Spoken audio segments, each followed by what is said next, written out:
नमस्ते, म अग्रिम लामा एक सङ्गीतको विद्यार्थी हुँ र म अहिले काठमाडौँ युनिभर्सिटीमा अध्ययनरत छु र त्यहाँबाट मास्टर्स डिग्री गरेँ र म चाहिँ आज यो टुङ्ना सम्बन्धी केही भन्न चाहन्छु र यही सम्बन्धी आज केही भन्नु गइरहेको छु। यो खासै यो टुङ्ना चाहिँ विशेष गरी टुङ्ना चाहिँ हाम्रो नेपाली भाषामा हामीले टुङ्ना भनेर बुझिन्छौँ। खासै यसको नाम चाहिँ दम्गेन हो। दम्गेन भनेको चाहिँ दम भनेको चाहिँ हामीले डङडङ बजाउनु र ङेन भनेको चाहिँ सुन्नु हो र त्यसबाट नै दम्गेन भनेर आयो। तर चलन चल्तीमा चाहिँ यसलाई हामीले टुङ्ना भनेर चिन्छौँ। यो बाजा चाहिँ विशेष गरी तार बाजा हो। विशेष गरी यो चाहिँ हाम्रो हिमाली भेगतिर हामीले यो भेटाउँछौँ र हिमाली भेगमा बस्ने जनसमुदायहरूले धेरै बजाएको भेट्छौँ। विशेष गरी तामाङ, शेर्पा, योलमली र टिबेटिनहरूले चाहिँ यो बजाउँछ। यस्तै खालको बाजाहरू चाहिँ हामीले सँगैको छिमेकी राष्ट्रहरूमा पनि भेट्छौँ। जस्तै चिनमा पनि यस्तै खालको बजाउँछ। विशेष गरी तिब्बततिर पनि धेरै बजाउँछ र यो नेपालमा पनि यो 3-4 जना जातिले चाहिँ बजाएको भेटिन्छ। अनि म चाहिँ काठमाडौँ युनिभर्सिटीमा पढ्ने क्रममा चाहिँ यो एथ्नोम्युजिकोलोजी भन्ने सब्जेक्ट हो, जुन चाहिँ हाम्रो यो संस्कृति र सङ्गीतसँग यो अलिकति जोडेको कुरा हो। हामीले यो संस्कृति र सङ्गीतलाई एकै ठाउँमा राखेर चाहिँ एक धारमा राखेर चाहिँ हामीले यो पढ्ने गर्छौँ र हामीले यहाँ सङ्गीत मात्रै नभएर त्यो सङ्गीतको पछाडिको संस्कृति के छ र कसरी चलन चल्तीमा आइरहेछ र अहिले कुन बेलादेखि यो बेलासम्म के भइरहेछ त्यो बाजा सम्बन्धी पनि हामीले रिसर्च गर्ने गर्छौँ। र त्यही क्रममा चाहिँ मैले चाहिँ यो बाजा टुङ्ना भन्ने बाजा रोजेँ, किनकि म आफै स्वयं पनि तामाङ भएको कारणले पनि मलाई यो बाजामा केही गर्नुपर्छ भन्ने जस्तो भान भएको भएर मैले चाहिँ मास्टर डिग्रीमा पनि यही सम्बन्धी थेसिस लेख्न थालेँ र यही क्रममा म रसुवा पुगेको थिएँ। मेरो फिल्ड वर्क त्यहाँ परेको थियो र रसुवामा मैले यो बाजा बजाउने चाहिँ धेरै नै मान्छे भेटेँ। जस्तो एकदमै नसोचेको ठाउँमा पनि भेटिन्थ्यो। जस्तै अब चिया पसलमा पनि भेटिन्थ्यो र गाईगोठ गर्दा पनि भेटिन्थ्यो। गाईगोठमा गोठाला लागेको मान्छेले पनि बजाएको भेटिन्थ्यो। त्यो देखेर चाहिँ मलाई एकदमै यो बाजा सम्बन्धी चाहिँ मोहित भएर मलाई पनि यो सम्बन्धी अझै पढ्न मन लाग्यो, बजाउनु मन लाग्यो र त्यही क्रममा पनि अब बजाउने क्रममा हुँदाखेरि पनि त्यो गाउँमा रसुवाको गाउँमा मैले खोजेँ यो बनाउने चाहिँ कसले हो र कसरी बनाइन्छ भनेर खोजेँ। तर त्यहाँ अफसोस मैले त्यस्तो मान्छे चाहिँ भेट्न पाइनँ।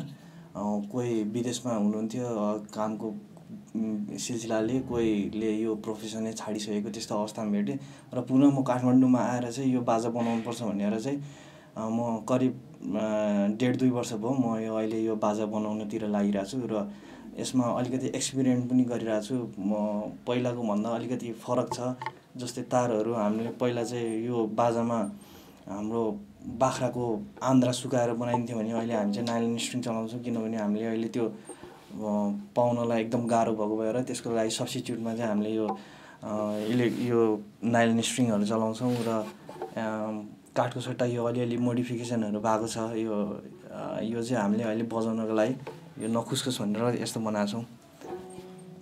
हुन त यो बाजाले धेरै नै मलाई मोहित गर्यो र मलाई यो सम्बन्धी अझै गहिराइमा गएर बुझ्न मन लागेको थियो र म त्यो गाउँमा मैले सबैलाई सोधेँ यो कसरी बजाउँछ, के गरेर बजाउँछ र त्यही क्रममा मैले फर्स्टमा चाहिँ पहिलोपल्ट चाहिँ यो कसरी चाहिँ हामीले यसलाई यो तार मिलाउँछौँ, कसरी ट्युन गर्छौँ भन्ने जिज्ञासा लाग्यो र मैले त्यहाँकै लोकल म्युजिसियनहरूलाई सोधेँ र उहाँहरूको उत्तर चाहिँ के थियो भने पहिलो तार क, दोस्रो तार ख र तेस्रो तार ग। अनि त्यो सुन्दाखेरि मैले चाहिँ के भयो भने कसरी मिलाउने त क ख ग भनेर उहाँहरूले कसरी मिलाउनुहुन्छ त्यो कुराले नै मलाई एकदम उत्सुक गर्न थाल्यो र मैले पढ्न थालेँ, उहाँहरूको विषयमा पढ्न थालेँ र यो उहाँहरूले चाहिँ क ख ग भनेर चाहिँ एकदम सिम्पल फर्ममा कानले नै छुट्याउनु हुन्थ्यो, यो कानले नै मिलाउनु गर्थ्यो। तर यसमा चाहिँ खास अनि हामीले पढ्दै जाँदा चाहिँ के रहेछ भने यो पहिलो माथिको तार चाहिँ प, यो चाहिँ दोस्रो 3टा तार हुन्छ यसमा।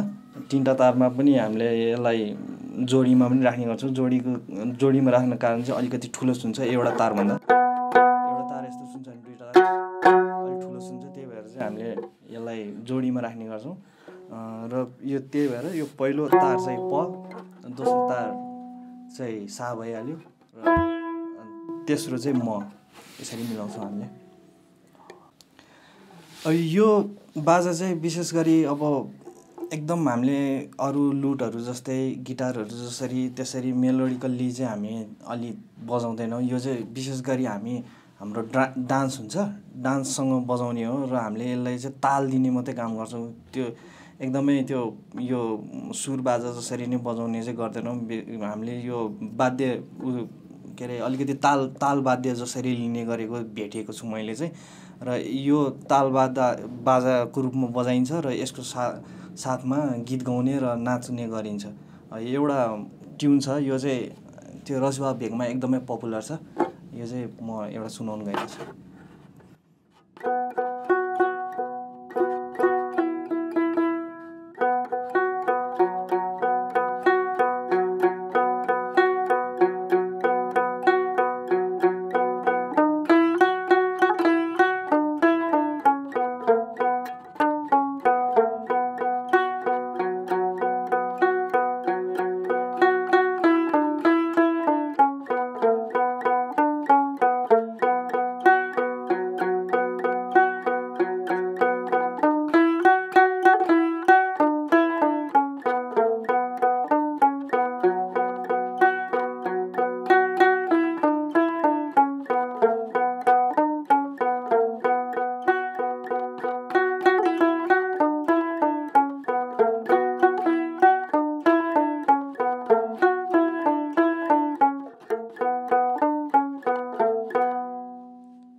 गीतभरि नै यो एउटा मेलोडी चाहिँ बजाएको बजै हुन्छ। यसलाई नै पुनः घुमाएको घुमाइ यो एउटा मेलोडीको फ्रेज हुन्छ र यसलाई नै बजाएको बजाइ गरिन्छ। यसमा चाहिँ उहाँहरूले चाहिँ डाइलग भन्ने गर्छ र यहाँ हाम्रो दोहोरी जस्तै केटासम्म र केटीसम्म हुन्छ र यही मेलोडीमा चाहिँ केटीले एउटा शब्द भन्छ, एउटा वाक्य भन्छ र त्यसपछि अनि त्यो चाहिँ केटा मान्छेमा जान्छ, केटाले फेरि फिर्ता गर्ने गरिदिन्छ।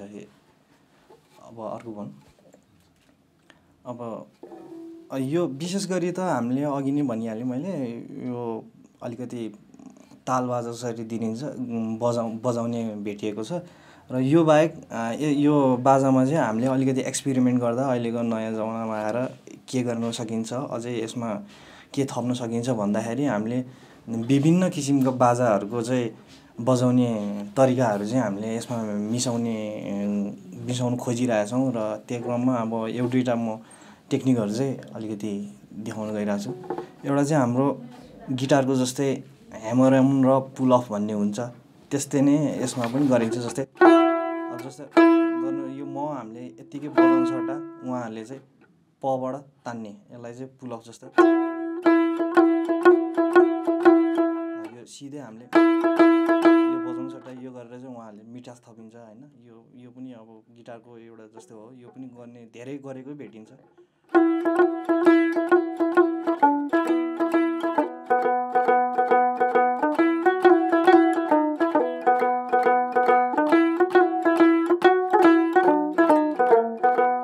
एउटा चाहिँ तान्ने भयो, एउटा चाहिँ हिर्काउने।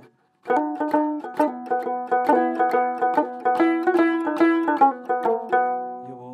जस्तै अब हामीले अहिले यसमा चाहिँ अब हाम्रो सरोद बाजा जसरी पनि गर्न सक्छ, जुन सरोदमा चाहिँ हामीले नङले थिचेर बजाउँछ, त्यो पनि हामीले यसमा ट्राई गर्न सक्छौँ।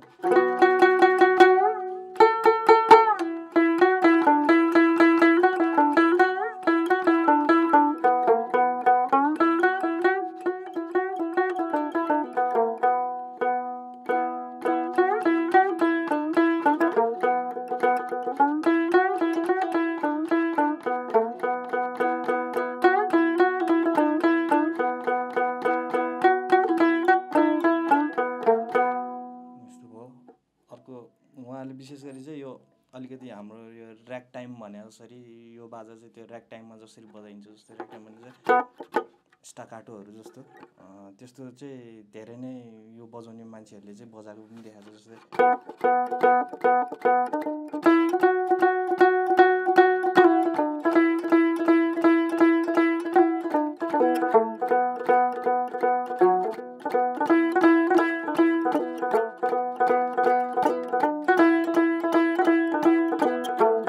यो बिट चाहिँ विशेष गरी एकदम यो बाजा बजाउनेहरूमा पपुलर छ। यस्तो चाहिँ तामाङको भन्दा पनि शेर्पा कम्युनिटीमा चाहिँ यस्तो खालको रिदम भएको चाहिँ धेरै भेटिन्छ। अर्को कुरा चाहिँ अब यो छाला भयो, यो छालामा पनि हामीले अलिकति एक्सपेरिमेन्ट गर्न सक्छौँ। जस्तो हामीले अब यसलाई चाहिँ सुरबाजासँग लियौँ र हामीलाई अलिक कुनै तालबाजा थप्नु पऱ्यो भने हामीले यो छाला बजाएर पनि गर्न सक्छौँ। जस्तो योहरू भयो, यस्तो यस्तो खालको साउन्डहरू चाहिँ हामीले यसबाट पनि निकाल्न सक्छौँ। जस्तै हामीले यस्तो गर्नु छ भने हामीले यसमा अब तालबाजाको पनि थप्न सक्छौँ। यो गर्नु सट्टा हामीले यो बजाउने कुराले हामीले यो छालामा पनि हाल्न सक्छौँ।